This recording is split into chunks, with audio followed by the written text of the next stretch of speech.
Assalamualaikum and hi everyone. My name is Ainul Maisara Binti Shamsul and my metric number is L2480512. Today, I will analyze the shoe return situation using 4 ethical standards in a negotiation. First, let me explain the situation briefly. A customer bought a pair of shoes on sale. The receipt clearly stated that the shoes were non-returnable. After wearing the shoes at home, the customer realized that the shoes did not fit properly. The customer returned to the store and demanded a refund. When the clerk refused because of the store policy, the customer became angry and shouted publicly. Finally, the manager agreed to refund the money. First is end result ethics. End result ethics focuses on the final outcome or consequences of an action.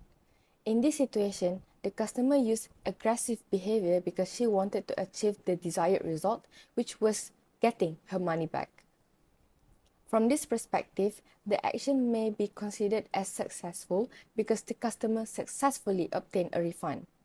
The manager also solved the issue quickly to avoid any further conflict or embarrassment in front of other customers.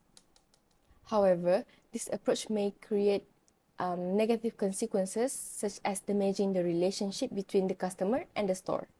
It may also encourage unethical behavior in future negotiations. Next is duty ethics, which focuses on rules, responsibilities, and moral obligations.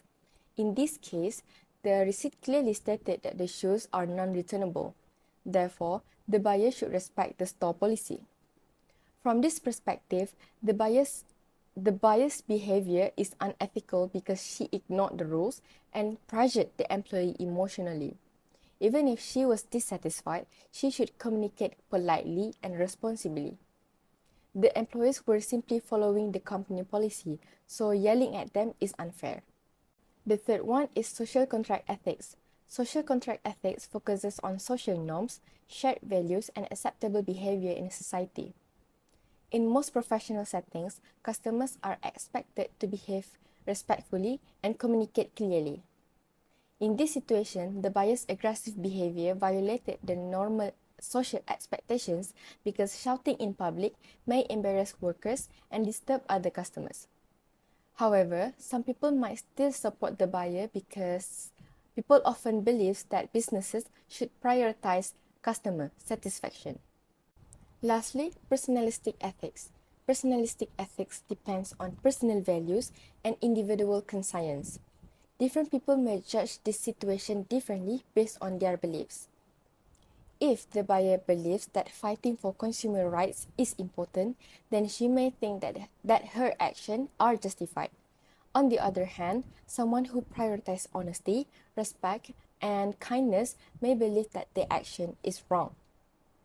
Now, from my perspective, if I were the buyer, I think duty ethics is the best approach because negotiation should follow rules and ethical behavior. The receipt clearly stated the return policy, so I should accept responsibility for my purchase. Instead of shouting, I would try to negotiate clearly and politely by explaining the issue and asking whether there are alternative solutions, such as exchanging the shoes for another size. In a real-life situation, I would not react aggressively like the buyer in this case. Although I may feel frustrated, I believe respectful communication is more professional and ethical. Aggressive communication may work temporarily, but it can damage trust and create unnecessary conflict. A calm and respectful negotiation is more effective for maintaining positive relationships. In conclusion, this situation shows how ethics play an important role in negotiation. Different ethical standards may judge the buyer's action differently, but ethical communication and mutual respect are still important in professional negotiations. That's all from me. Thank you.